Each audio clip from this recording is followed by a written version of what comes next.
Take off my mask and be real. So, let's see here. Let's talk about this little picture that I put here. I think my thing came out here. Hold on. Okay, so I wanted to share this with you. I don't know if you can see it. Hopefully you can. There's a little picture there underneath. But take off my mask and be real. That is what we're going to talk about today. Okay? So I wanted to show you this little picture from my childhood. I don't know if you realize this, but this is actually a real picture of my real childhood. So the little guy in the astronaut suit in the front, that is me. And I will show you that I was the youngest of four. So this is my oldest sister, my brother, and my next sister, and then me.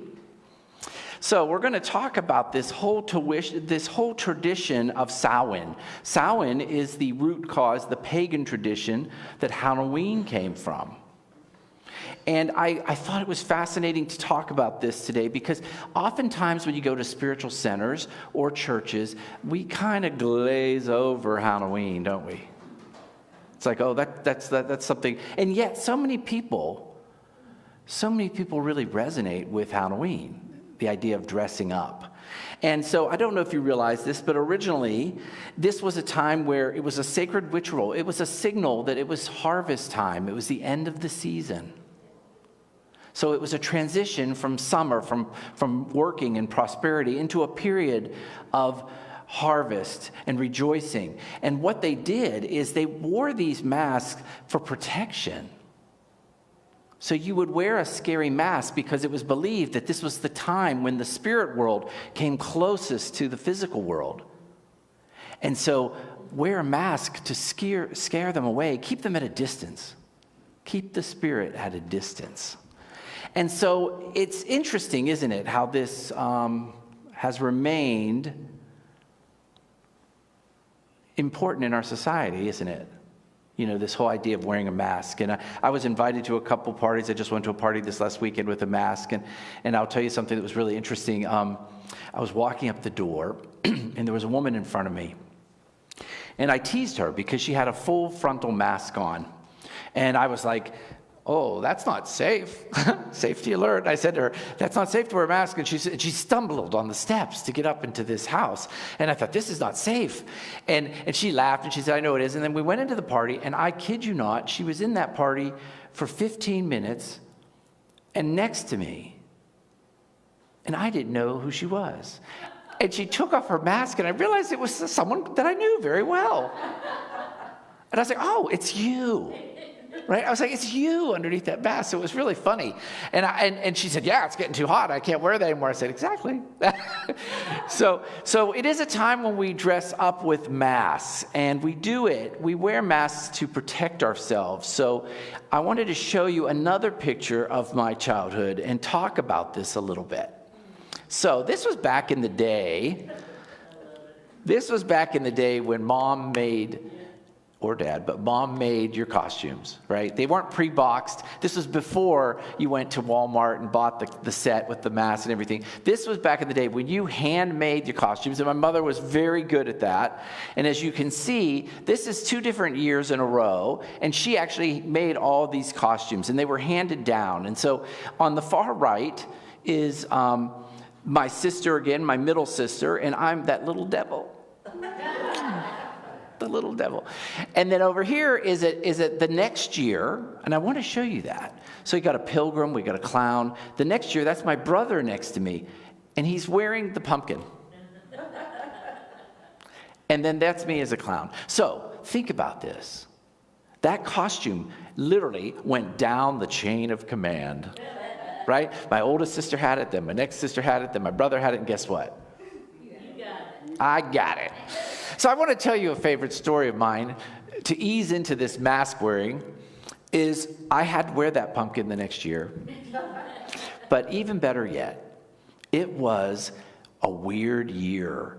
And we went trick-or-treating, and my brother was always responsible for me, and I would follow in his footsteps. And I had that big pumpkin on, and they stuffed paper and stuff down there. You know, it was stuffed full of old newspaper. And so you were big like this, and you could hardly walk. And as you can see, I wasn't that big. And so I'm walking. It snowed.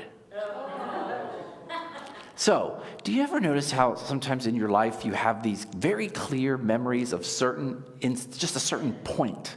So I have a very vivid, clear memory of this snow falling and walking between these pine trees. And my brother was ahead, and I lost sight of him, and I stumbled, and it was a hill. Pumpkin, snow, hill. So you can imagine me rolling down the hill, and I thought, oh my God, I'm going to turn into a huge snowball. And I rolled down the bottom of the hill, and I was disheveled. Of course, he came and saved me. But there I was in this big pumpkin costume with snow all over me. But what I wanted to talk about, this concept that's really kind of interesting, and something I want to explore today, is we all wear masks. And what's interesting is noting something here. I want you to realize that a lot of the masks that you wear, we all choose to wear, they're handed down. They're handed down, right? So it's something, and oftentimes it's handed down from your siblings or your parents or your grandparents or generations, right? This is what we call consciousness of the society. It's handed down. Belief systems are handed down to us. The way we guard ourselves, what we think will protect us, it's all handed down. And so what's really interesting is you learn that. And oftentimes you'll share the same mask that your sister does or your brother does. Why do we choose to wear masks? It's the same reason that this whole holiday was founded on. We want to keep people at a distance. We want to keep them far from us. And so we learn from our mother that if you have I'll personalize it. I learned from my mother that if I was sarcastic, it would protect me. And so I would wear this mask of sarcasm. And for years, in fact, I'm going to be honest with you here, but right up until about 5 years ago, doing my spiritual growth, did I realize that this was not serving me anymore. Oftentimes we get to a point where we realize that masks don't serve us. But I'm sarcastic. I'm like, nice shirt. Hey, I love your hair. If you were, I got so used to that. So used to that. So I inherited it from my mother. Now, from my father's side, because we inherit from both sides, right? From my father's side, I inherited perfectionism. That man would walk in here, and when I say that man, he's here now, because I have it, where I literally walk in and analyze everything aesthetically. He was an artist, so everything was aesthetic. Well, and I'll tell you, I'm going to fess up here. The first time I came in here, I looked at these walls and I thought, they should have painted them a peach color. What were they thinking? You got these big glass. So always trying to, that is a mask though. It's a mask that takes us from being present to who we are, to stepping into God, to being real, right? Into being protected. And I'll tell you, it's constantly, I went to that party. And I remember having a conversation with someone that's in this room. And I was like, why is there no music playing? Where's the music? This is a party. It's that sense of always trying to make things better. And so that can be a trap when we fall into a mask. So I want to invite you for a minute to look at the many different masks that we wear. And I hope you can see this. Can most of you see it? I want you to look at this because I guarantee you your eyes are going to go where? Where do your eyes go first? It's going to go to what is a reflection of you. And so that's a good one, gesture. And it says up there, there's always a good thing, right? There's a good thing to be a perfectionist. There's a good thing to knowing how to make things beautiful. There's a good thing to knowing how to have a perfect landscaped yard and a pretty house. But there's also a negative side. The same with the gesture. They're fun and original. Everybody likes to be around a gesture, right? They're fun. They make you laugh. But there's also underneath, I don't know if you can see that, there's the dark side of every issue. So you have fun and original, but you can also be cruel because sometimes they might go over the line. My perfectionism might take me away from the present of where I'm at. So if you see these, just take a minute. I want to give you a minute to see, have you found yours? Raise your hand if you found who you think the mask that you sometimes wear. I'll say sometimes wear. How's that? What if you have more than one? We all do. That's a good question. What if we have more than one? We all have more than one mask. And you know what? It depends on the situation you're in. If you're with family, you might put on this mask. And then if you go with friends, in a relationship, you might put another mask on, right? So we all have a mask that we put on to protect ourselves, whether it's a ruler or the innocent or a jester or a hero. How many people do you know, there's someone in your life that they're a hero, right?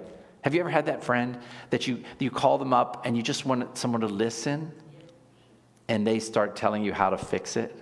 I would do this. Do this, do this, do this, do this.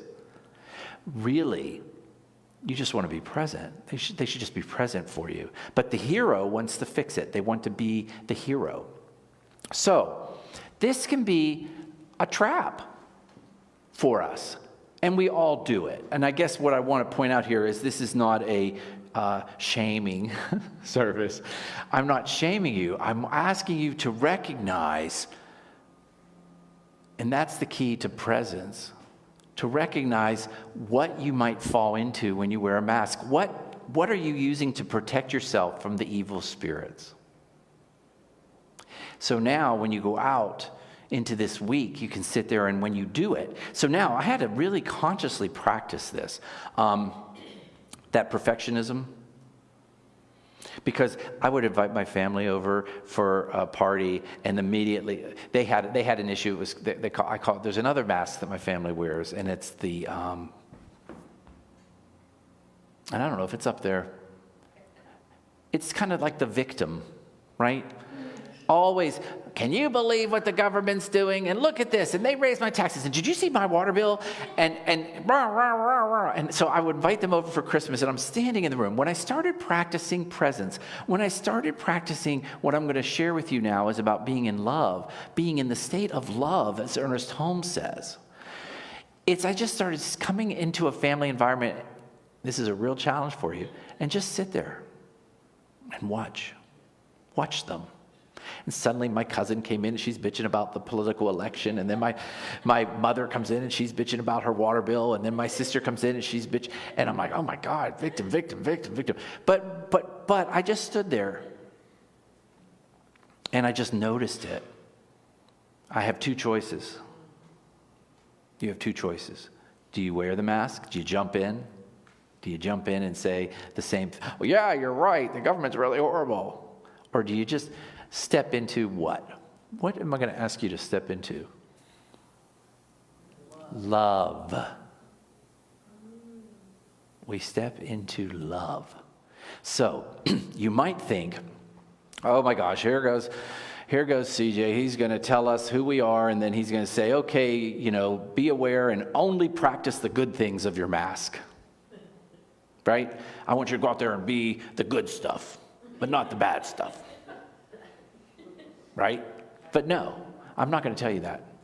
In fact, there's just one word, one answer to the whole thing. Love. Just step into love. So you go back into that room, and my family's around me, and they're all, bringing in the dip and complaining about the weather, and all I did is be love. Be love. Just stand there. Oh, yeah. You don't have to agree with them. I hear you. I hear you. Step out of the need to wear a mask and just be in that place of love. And that's why I think I was so attracted, even though the walls aren't pink, to this church, because it's the church of one love. One love brings us all together. And so when we practice that, everywhere we go, it's scary. So I was listening, Kay, it's just a beautiful song. And I get verklempt, she's singing those lyrics. And I think what I wanted to share with you, it's vulnerable. It's vulnerable to be real, isn't it?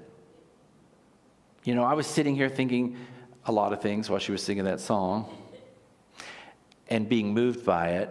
And I thought, oh my gosh, I can't believe I'm leading a service in a church. And oh my God, who is this guy? Who is this guy? How did I get here? And I hear this voice, and the voice is saying, you're being real, Chris. You're being real. And it's a scary, scary place. It is. So I want to encourage you to just step into just let it be scary. Because when you are in the place of love, all the universe, as Ernest Holmes says, all of spirit, all of God, all of the creative intelligence that's out there comes right through you. You are like a divining rod. And when you are in love, the answers come to you. When you are in love, solutions come to you. When you're in love, you can actually still love your mother who's bitching about the politics.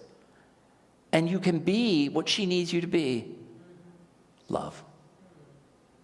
That's all she wants. That's all we want, right? So that's the secret. One word, just step into love. Step into love, you know, and feel it. Be present. And when you're there, you don't have to worry about all these things. It's good to recognize it. You know, Eckhart Tolle would say, be the watcher. Oh, isn't it interesting? And I have several of these. Obviously, the creator, isn't that funny? I just talked about this, right? So the creator, imaginative, underside, perfectionist. And as an art maker, I have learned that when I make art, I have to turn that perfectionist mind off. I step into love. I step in front of the easel, and I feel the colors, and I turn off judgment, criticism, perfectionism. I step into God. I step into spirit. That's why I call it the spiritual artist. I step into that place. So all the answers for all of these are you. But we all have several of these. I think caregiver I fall under, citizen, where citizen is we're very aware of fairness, right? We're watching this election and I'm aware of what's fair and what's not fair, but we can easily fall into righteousness, right? It's easy. It's so easy. Really easy. But what we do is when we feel that happening, that's all I'm going to tell you. That's the lesson of today. When you feel that you're stepping into righteousness, just do what? Turn toward love and go, oh, I will send love to that TikTok post. I will send love to whoever wrote it.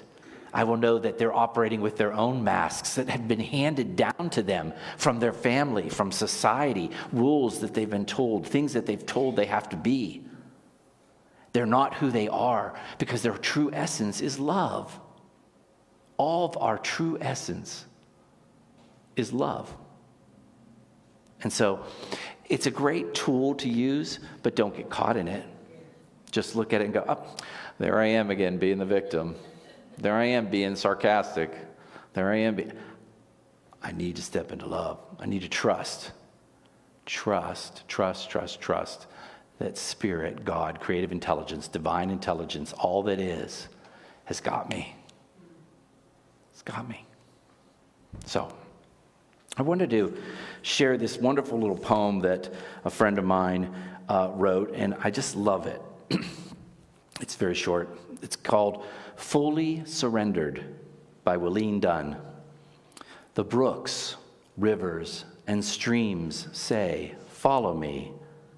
In the flow, let go and be free. Nothing but rocks, waterfalls, and tumultuous terrains. I'm in the wrong place, I exclaim.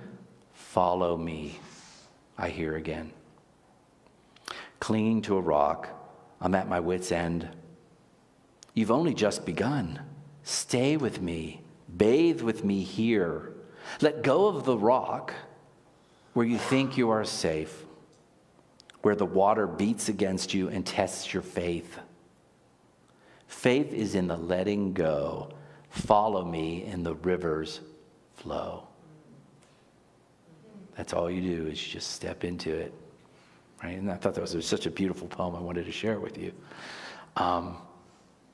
When we do that, when we step into that, creativity, ideas, guidance, all comes right to us.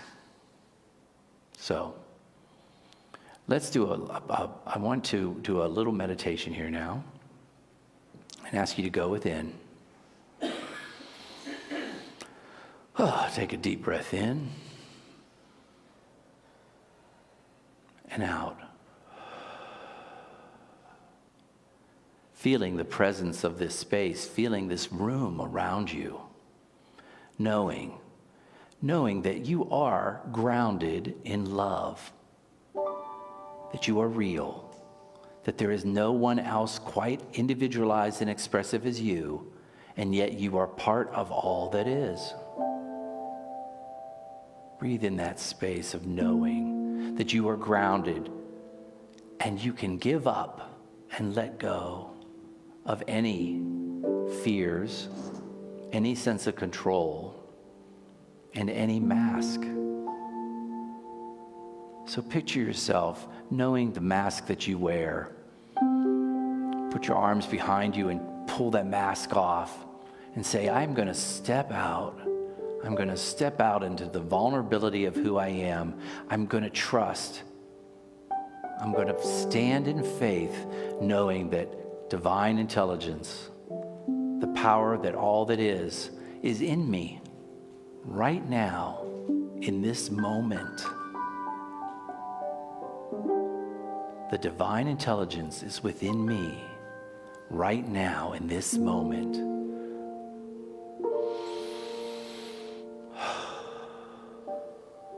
I am supported by all that is. I am part of all that is.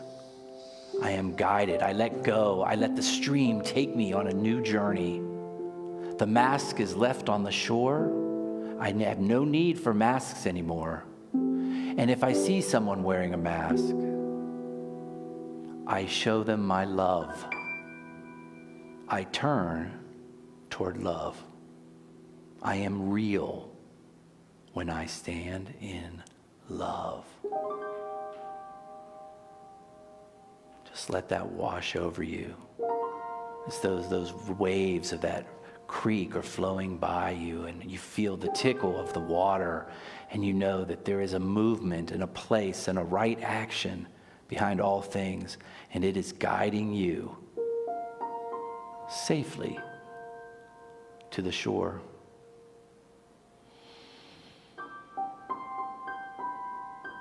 I need no masks. I need no fear. I know that all that I have, all that I am is present now and will always take care of me and guide me.